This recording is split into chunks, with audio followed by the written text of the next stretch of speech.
You are Locked On Fantasy Basketball, your daily fantasy basketball podcast, part of the Locked On Podcast Network, your team every day.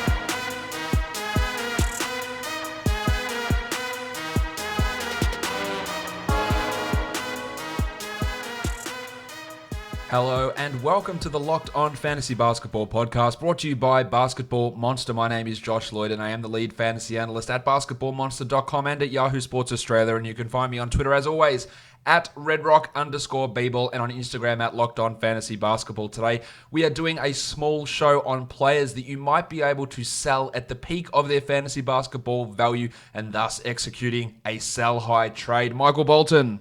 Let's get to it. Let's get to it indeed. The first one I'm going to talk about, this sell-high window might be closing a little bit, but Andre Drummond is currently ranked really, really high. Number 9th ranked player over the last 2 weeks. Blake Griffin is back. Now, a lot of people will understand that Griffin's return will have an impact on Drummond, but this is not for those people because that's a fairly obvious statement, I think. But there are plenty of people who are, I don't know if you call them Andre Drummond truthers, who say, no, he's a beast, contract year Andre Drummond, he's going to continue putting up these numbers. And they are the sort of people that you need to seek out in these sort of deals. Now, I don't think that he's necessarily going to fall outside the top 20 or anything along those lines, but we are going to see some level of a drop. And what we will see, I believe, from Drummond's performance so far this season is we'll see his scoring and usage drop. He's at 26% so far this year. His career best prior to that was at 24 about 3 or 4 seasons ago.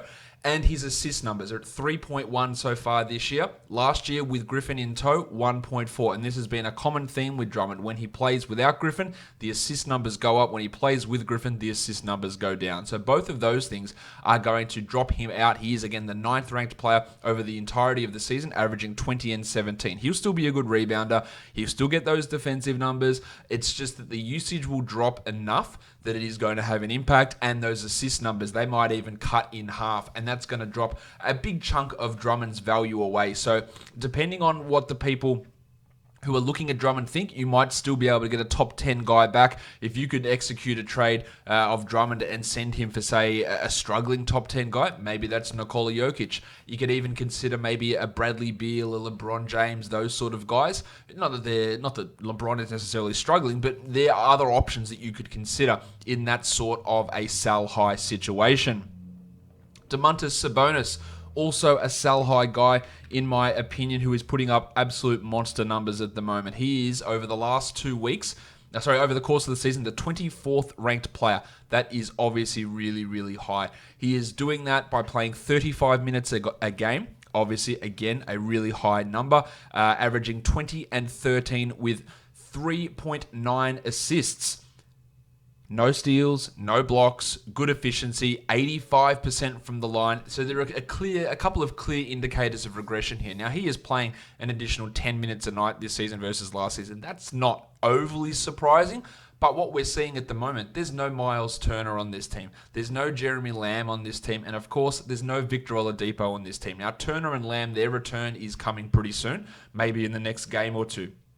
Oladipo, we're still looking at him being a month or so away from return, but all of these things, Sabonis' usage of 24%, the 35 minutes even, he might not be able to get that much playing time when Turner's back. He might, look, he still might be able to get that level of playing time, but it's more that, will he be able to be playing center and pulling in as many rebounds as he is? Because at the start of the season, those games Turner played 13 boards in the first game, then 5 in the next game. His last 4 games since returning from a calf injury, 17, 14, 16, and 16. Turner's not the best rebounder, but playing alongside Turner versus playing alongside Jakar Sampson, I think it is a little bit of a difference. So I think his usage has a significant chance to drop. I think his rebounding numbers have a significant chance to drop as well. He's also shooting at 14 percentage points higher with his free throw percentage than what he was last year, where he was a 72% guy. So there is some room for that. Maybe he's improved, and that's a possibility. But if he hasn't, there is significant room for that to drop back down. He has never been that level of a free throw shooter before. And while we wait for these guys like Lamb and like Turner and then Oladipo to return, there is going to be a flow-on effect for guys like Sabonis, who'll still be really good, no doubt about that, and probably still be a top 50 sort of a player. I'm just not sure he's going to be that guy who is, as I said, the 24th ranked guy over the season and 18th over the last 2 weeks. That is a significant chance for you to get some value back. I love John Isaac. Everyone knows that. I also don't think that he's the 20th best player in fantasy basketball for the rest of this season, which is where he's currently sitting over the last 2 weeks. Isaac is playing 31 minutes a night. That's totally sustainable. 12 points per game, fine. But 3.1 blocks, 1.3 steals. Hey, the steals are fine. The blocks is where I draw the line. Now, that is an absolutely huge number. And in terms of fantasy impact, in a Z score for that category, 3.58. And his next highest is steals at 0.73. So 5 times the impact his best category has versus his second best category. That is where you get worried. That is why when we talk about someone like Rudy Gobert, whose value had been way down, it's because instead of blocking 2.2 shots a game, he was blocking 1.2 shots a game. And if Isaac goes from 3.1 blocks down to 1.9 blocks, still a really good number, that's a big, big drop-off. It's 20, 30, 40 spots ranking-wise, perhaps. It is a big fall off if that's the case. Now, I still think he can be close to a top 50 guy. We're seeing minutes. We're seeing consistency in offense. We're seeing an improvement in free throw percentage. That could also drop. He's at 91% from the line. He has made strides every year, 76 to 82. Now he's at 91. I think there's a chance that that drops back off. But if we're looking at Isaac as a top 20 type of player, I think we're going to be a little bit disappointed. He's shooting 38% from three. Not a completely unrealistic amount to expect, but if that drops off 4%, if we see the blocks drop off by 20%, which again would still make it really, really good, but it doesn't make it 3.1, then there is a big drop off. So again, look at who. If you've got Isaac, look at who might be interested. Try and sell him on, hey, third year breakout. Look at these blocks. Maybe they're real. I don't think that they are. I think getting 3 blocks a game is going to be tough for him to maintain. Barton. Now, Barton's in an interesting situation where he's available in 31% of Yahoo leagues. So in those situations, you need to go and add him. But also, over the course of the last 2 weeks, he's the 31st ranked player, and I don't think that will stick. Why don't I think it'll stick? Well, for a start, in those 4 games, he's averaging 9.5 rebounds per game. That is not Will Barton's game. Everyone's well aware that is not who he is. This is a guy whose career best rebounding was 5.8 rebounds per game 6 seasons ago. So those rebound numbers are going to come down. He's also shooting 53% from 3. Again, not going to stick. Now, on the flip side, you can say, Josh, he's shooting 39% from 2. That will change as well. And I agree. That will improve, and that'll come up. He's like a mid to high 40s, probably a high 40s guy in terms of 2-point percentage. But dropping that 3-point percentage down, it's going to happen. His best ever 3-point shooting season was 37%. He was at 34 last year.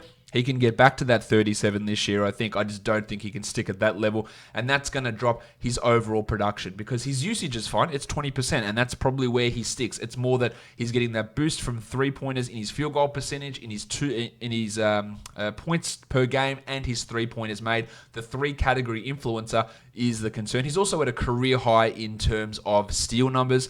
His best season before was at 1 steal a game. He's at 1.4. So there are 3 clear indicators there of a big drop-off potentially coming. Still a must-roster guy, and you grab him off the wire, but not a player that I'm viewing as a top 40 guy where he is over the course of the season, or, as I said, a top 30 guy over the last few games. Jalen Brown, another guy that I think is riding high at the moment. He is, over the last 2 weeks, the 40th ranked player. And like Andrew Wiggins, Jalen Brown has taken some big steps forward this season. 22 points per game, 7.7 rebounds. These are over his last 3 games since he returned from that issue. 2.3 assists, 56% shooting, and 84% from the free throw line. Over the course of the year, he's the 63rd ranked player. But again, there are massive, massive leaps in efficiency from a 55 true shooting to 62 true shooting. It's not coming on the back of 3-point shooting, but he's shooting 62% from 2-point land.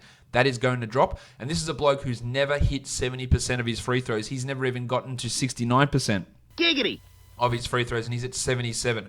So there are a couple of elements there prime for regression. as are the rebounds, where his best season was 5 rebounds per game. He's up over 7 rebounds per game this season. So and maybe he's made all these big improvements: the scoring efficiency, the rebound efficiency, the free throw improvement. Like, there's a whole bunch of stuff. Maybe he's improved in all those, but thinking that all of them have improved that much so far this season is probably going to lead you astray when trying to gather his overall value. All right, on to the next one. It is Tony Warren Jr. of the Indiana Pacers. I could have put Jeremy Lamb in here for the Pacers troika, but with all those injuries, Warren has really stepped it up. And over the last 2 weeks, he's the 42nd ranked fantasy player, averaging 20 points per game. He's doing it by shooting 62% from 2. He's not taking as many threes as last year, but that percentage has come back up, 37%. But he's doing nothing else. 3.5 rebounds, 1.8 assists. Now, granted, 1.4 steals is nice, but it's the 58% from the field, 85% from the line. Those numbers, and that field goal percentage is his best fantasy category, over double the impact versus his next best category. When that usage does fall off, and if that efficiency comes back down, which I do think it will, he's never been a 58%. Now, he's always been around 50, but 58% and 53 over the course of the 11 games of this season are numbers that aren't going to stick.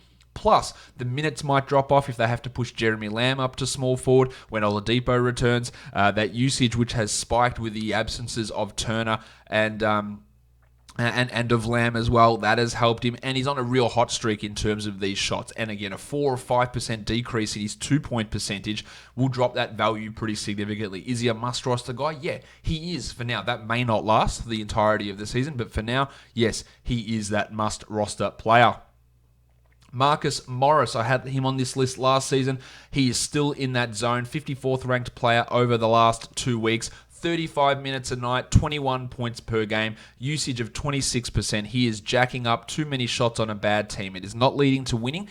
At some point, this Knicks team is either going to fire Fizdale or they are going to realize they should be trying to develop guys like Trier and Knox, and that means reducing shots and minutes for Marcus Morris. Morris is putting up these big numbers, career best in usage numbers, career best in scoring numbers. Efficiency is middle of the pack. His steals are still low. He gets no assists. His rebounds are okay, but he's not a guy that I look at and expect him to be a 19-point per game guy and a top 50 type of player or top 60 sort of player. At some point, it is going to come. It's going to come pretty hard. So if anyone wants to give you a top 60, a top 75 guy even, I would accept back in a trade for Marcus Morris, because eventually I think that hit is going to come. The last guy, we're staying in New York, but this time we're going to Brooklyn, and it is DeAndre Jordan, who over the last 2 weeks is the 56th ranked player, averaging 10 and 11 with 1.5 blocks on 65% shooting. Now, those rebounds are fantastic. There's been some games, though, that Jarrett Allen has been in foul trouble, and that has pushed DeAndre Jordan's minutes higher. Those last 2 games especially, 19 rebounds and 31 points in 54 minutes. Now, prior to that, his minutes had really been struggling, only 16 a game. And the other thing he's done this year, and maybe this is real, is he's increased his block rate. He is at 1.2 blocks per game this season, and that translates to 2 blocks per 36. The last time he was that high was 15-16 season. Maybe you could say 16-17 when he blocked 1.9. But the last 2 years, 1.1 and 1.3 blocks per 36 minutes. He's getting an interesting short-term boost with Allen and those foul troubles. So that is boosting his overall numbers. For the year, he's the 107th ranked player, really on the back of a high field goal percentage and rebounds. And if you want those, then he can be a value there. But if someone believes that we are back to the old time DeAndre Jordan of being a top 60, top 50 sort of a player, I think that they're going to be disappointed. And that's the sort of move you should be making in a sell high situation. Don't forget, guys, that is the end of today's show. To subscribe, Apple Podcasts, Google Podcasts, Stitcher, Spotify, and on YouTube, give me a thumbs up, leave a comment, and follow me on Twitter at redrock_bball. Guys, we are done here. Thank you so much for listening, everyone. See ya.